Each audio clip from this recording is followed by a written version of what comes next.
سلام، من رضا هستم و میخوام توی این ویدیو در رابطه با موضوع ساده خرید کردن براتون صحبت کنم. خرید کردن تو کانادا چطوریه؟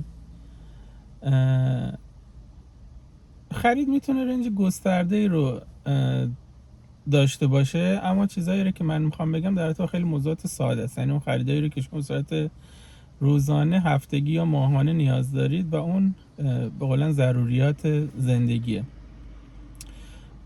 وگرنه میتونه خیلی شامل موضوعات خاص‌تری هم بشه. در رابطه با مواد غذایی شما خیلی راحت میتونید برید تو فروشگاه زنجیره‌ای که همه جا هستن، عمدتاً توی پلازاهای مختلف، و خرید مواد اولیه‌تون رو انجام بدید. همه اون مواد اولیه که تو ایران داریم اینجا هم هست. ادویه اگر که لازم دارید، سبزیجات، گوشت، لبنیات، هر چیزی میتونید خیلی راحت خرید کنید و نهایتا برید کشیر براتون حساب کنید یا توی سلف چک‌اوت پرداخت کنید و برید.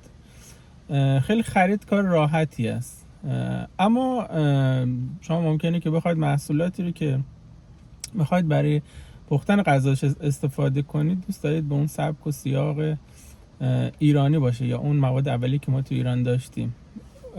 میتونید همه چیزایی رو که ما تو ایران داشتیم پیدا کنید. حالا من دارم در رابطه حوزه تورنتو صحبت میکنم، تورنتو و شهرهای اطرافش. توی شمال تورنتو، توی منطقه نورث یورک یا ریچموند هیل، شما هر چیزی که بخواید مواد غذایی ایرانی میتونید پیدا کنید. انواع خوراکی‌ها، رستوران‌ها، نون، لبنیات، گوشت، همه چیز، حتی برندهای بسته‌بندی شده‌ای که توی ایران هست هم میتونید اینجا خریداری کنید و مواد اولیه غذایی رو داشته باشید. پس شما اگر که بخواید به هر دو سبک مواد اولیه که اینجا وجود داره استفاده کنید یا مواد اولیه که تو ایران هست پیدا میکنید، و در این حال شما میتونید به دلیل اینکه اینجا این کشور از مهاجران مختلف از کشورهای مختلف شکل گرفته، هر کشوری یا هر منطقه‌ای فروشگاه‌هایی هم داره برای خودش که محصولاتی رو داره که شبیه کشور خودشه و میتونید اونا رو هم داشته باشید. محصولاتی که وارد به آسیا است، محصولاتی که وارد به خاورمیانه است، محصولاتی که وارد به اروپا است، چون آدما از جاهای مختلف دنیا اومدن و سنتاشون رو آوردن و اون چیزایی که دوست داشتن سعی کردن اینجا شکل بدن. بنابراین شما این امکان رو دارید که محصولات خرید کنید که مربوط به کشورهای دیگه است. این در رابطه با خوراکی و مواد غذایی. اما مثلا یه موضوع دیگه‌ای که داریم، مثلا شاید پوشاک باشه. ما میتونیم از خرید خونه، ماشین، اینا صحبت کنیم، یا حالا مثلا رنت آپارتمان یا خونه، ولی خب اونا یک بار انجام میشه. من گفتم که میخوام در رابطه با موضوعاتی صحبت کنم که شما روزانه ممکنه نیاز داشته باشید یا هفتگی یا نهایتا ماهانه. حالا مثلا میتونم تو ویدیوهای دیگه در رابطه با خرید ماشین مثلا براتون بگم، یا مثلا در رابطه با رنت آپارتمان، ولی اینجا میخوام در رابطه با خریدای خیلی ساده و معمولی بگم. خب بریم مورد بعدی که میخوام صحبت کنم، خرید پوشاکه.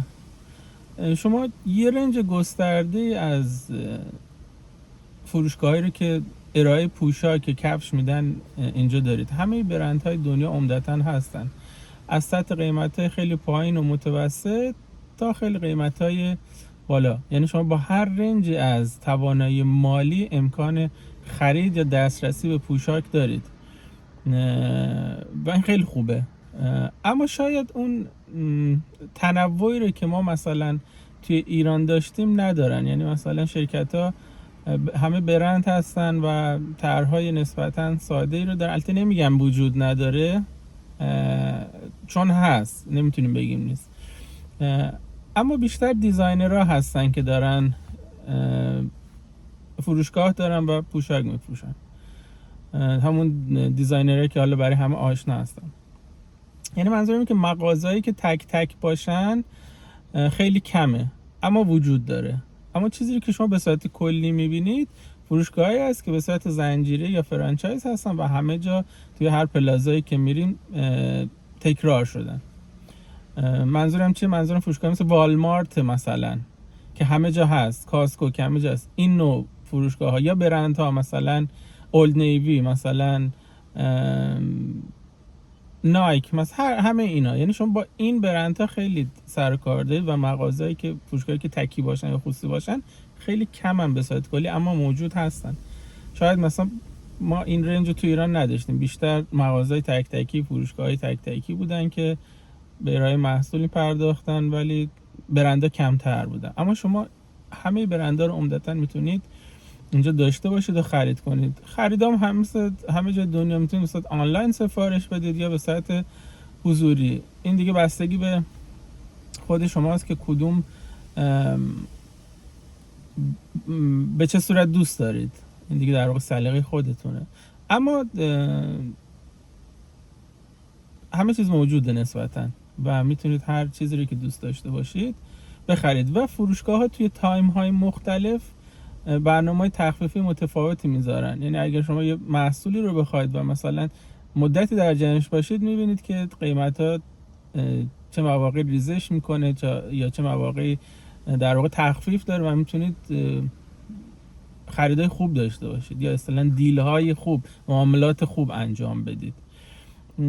بنابراین خیلی رنج گسترده‌ای وجود داره از بابت پوشاک و به خصوص مثلا توی پوشاک به نظر من مثلا توی فوتور یا اون کفش، حالا ما کلی به همه چیز میگیم کفش، خیلی رنجش گسترده است. به نظر من مثلا نسبت به ایران خیلی گسترده تره، به خصوص کفشایی که مدل های مثلا ورزشی شکل هستن اینجا پیدا میکنید. یا حتی اصلا حالا در رابطه با این صحبت کردیم، تجهیزات ورزشی، شما خیلی راحت میتونید تجهیزات ورزشی رو از همه برندها داشته باشید. و یک ویژگی خوبی که اینجا وجود داره اینه که شما میتونید از یک برند همه تجهیزات لازمی رو که مثلا برای یک ورزش احتیاج دارید بخرید. منظورم چیه؟ یعنی مثلا شما ورزش یوگا رو انجام میدید، شما میتونید لباس، جوراب، کفش، اون متایی که استفاده میشه، هر چیزی که حالا من همه رو بلد نیستم در رابطه با اون ورزش هست، اون فعالیت هست، میتونید از یک برند داشته باشید و همه با هم هماهنگ از نظر شکلی، فرمی، برندی. چون خیلی خوبه. مثلا خیلی دوست دارن اینطور بشه. من خودم مثلا همیشه دوست دارم اگه مثلا میخوام یه ورزش انجام بدم همه تجهیزاتم از یه برند باشه.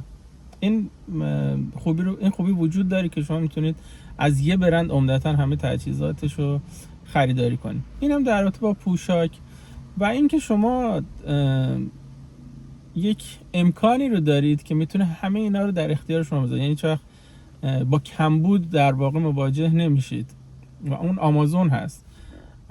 در این حال که همه شرکت ها خودشون سایت دارن و شما میتونید از روی سایتشون خریداری کنید. شما همه چیز رو هم میتونید از روی سایت آمازون توی کانادا، از آمازون کانادا یا حتی از آمازون آمریکا خریداری کنید و براتون ارسال بشه. و دیگه دنیای آمازون رو میدونید، یک رنج گسترده از تمام محصولاتی که عمدتاً توی دنیا وجود داره روی آمازون داره ارائه میشه. اینم از آمازون یا از خرید آنلاین. در رابطه با تجهیزات مثلا خونه، مثلا تلویزیون، تجهیزات الکترونیکی، تجهیزات یخچال یا هر چیز از این شکل و شمایل، خیلی خرید کردن اینجا نسبت به ایران راحت تره. شاید مثلا موبایل، مثلا لپتاپ، تجهیزات الکترونیکی، چون همه شرکت ها وجود داره، محدودیت نداره و کماکان آمازون هم فروش همه اینا رو داره روی سایت خودش. به نظر من خرید لوازم الکترونیکی یا تجهیزات الکترونیکی که عمدتاً همه نیاز داریم دیگه، اینم جزء ضروریاتیه که در طول روز، ماه یا سال ممکن خیلی احتیاج داشته باشیم. این امکان وجود داره که خیلی راحت بخریم از خود سایت های شرکت ها یا کماکان آمازون یا سایت هایی که از شرکت ها میگیرن و براشون فروش انجام میدن. به نظر من خرید تجهیزات الکترونیکی به مراتب اینجا راحت تر هست و شما به همه چیز عمدتاً دسترسی دارید با قیمت های خوب، با ضمانت بازگشت، با به شما به صورت 30 60 یا 90 روز امکان بازگشت به هر شکلی، به هر دلیلی میدن و این خیلی خوبه. البته شما اینو بگم که توی کانادا من جای دیگه دنیا رو نمیدونم، حتما همینطوره، فقط دارم در با اینجا که تجربه دارم و زندگی کردم صحبت میکنم. امکان برگشت دارید، یعنی شما هر چیزی رو که خریداری میکنید یک تایمی دارید که برگشتش بدید، 30 روز، 90 روز، 60 روز، بستگی به پالیسی اون شرکت داره. ممکنه یه فروشایی باشن که شما امکان برگشت نداشته باشید، میگن، یعنی شما میبینید موقع فروش حالا روی وبسایت یا وبسایت حضوری به شما میگن مثلا این فاینال سیل هست دیگه، شما امکان بازگشت ندارید. اما عمدتاً برای همه چیز امکان بازگشت وجود داره بدون دلیل، یعنی شما میتونید دلم نخواست، دوست نداشتم، یا هر دلیلی که داشته باشید، راضی نبوده باشید، شما به راحتی میتونید هر خریدی رو کردید، خوراکی، لباس، پوشاک، تجهیزات الکترونیکی، حتی ماشین، میتونید پس بدید و انتخاب دیگه داشته باشید و پولی رو که پرداخت کردید بهتون بر میگرده بدون هیچ دلیلی. یعنی میشه گفت در واقع از بابت کاستومر سرویس کانادا نسبت به ایران خیلی عالی تره و اصلا قابل مقایسه نیست، چون عمدتاً ما خریدایی که تو ایران میکردیم خیلی از شرکت ها چون اصلا وجود نداشتن، یعنی خود برند ها وجود نداشتن یا شرکت ها، خرید نهایی بود بدون گارانتی معتبر، گارانتی تعویض یا خیلی از موضوعات دیگه. اما اینجا از نظر بحث گارانتی بسیار عالیه، یعنی شما چیزی رو که میخرید هر موقع خواستید میتونید تعمیراتش انجام بدید، حالا البته زمان داره نه الزاما همیشه، و حتی بازگشت بدید. و هستن شرکتایی که حتی بعد 1 سال هم شما میتونید بگید که مثلا دوست نداشتم، نخواستم یا به هر دلیلی پس بدید اینا رو. حالا اینا بیشتر سرنخواست، یعنی شما اگه از یه شرکت خاصی میخواید خرید کنید همه پالیسیشون یا سیاستاشون روی سایت و شرکتاشون وجود داره و میتونید ببینید و باید به این نکته دقت کنید که چه امکانی رو بهتون میده و شما بدون هیچ دلیلی یا الزاما با داشتن دلیل، اگه واقعا دلیلی دارید میتونید اون چیزی رو که خرید کردید پس بدید.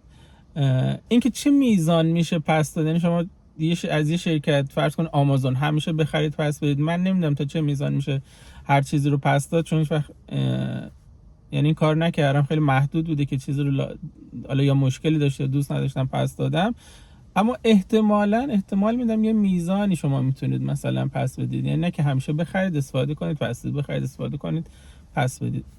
احتمالاً یک در واقع سیستم برای این وجود داره، ولی عمدتاً آدما چیزی که میخرن، حالا اگه واقعا مشکلی داشته باشه پس نه، اگر که واقعا دوستش داشته باشن و بخواین که استفاده کنن از اون استفاده میکنن. این چیزایی بود که به نظرم کافی بود برای این ویدیو من بخوام در رابطه صحبت کنم. این که خرید کردن خیلی کار ساده ایه تو کانادا و شما خیلی راحت به صورت آنلاین یا توی فروشگاه ها امکان خرید دارید و به عنوان یک ایرانی شما اگه که حالا عمدتاً مواد غذایی دوست داشته باشید، مواد غذایی رو که استفاده میکنید همه به سبک ایران باشه، دسترسی وجود داره که بخرید و به همون سبک پخت و پزتون رو انجام بدید و در این حال رنج گسترده از همه محصولات از سراسر دنیا اینجا وجود دارن که میتونید اونا رو هم مد نظرتون داشته باشید.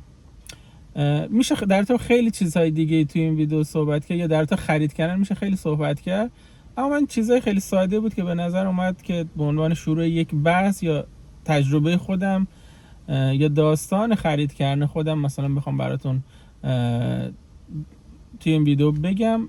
اگر که مورد دیگه باشه که دوست داشته باشید در رابطه باهاش صحبت کنیم توی کامنت برام بنویسید، میتونیم در رابطه باهاش صحبت کنیم، ویدیو بسازیم و تجربه از اونام تجربه کسب کنیم. امیدوارم که از این ویدیو خوشتون اومده باشه. اگر که ویدیو رو دوست داشتید لایک کنید، کانال رو هم سابسکرایب کنید تا من بتونم ویدیوهای بعدی رو براتون روی پیج، روی سایت، روی کانالم قرار بدم. ممنون که با من بودید. خداحافظ.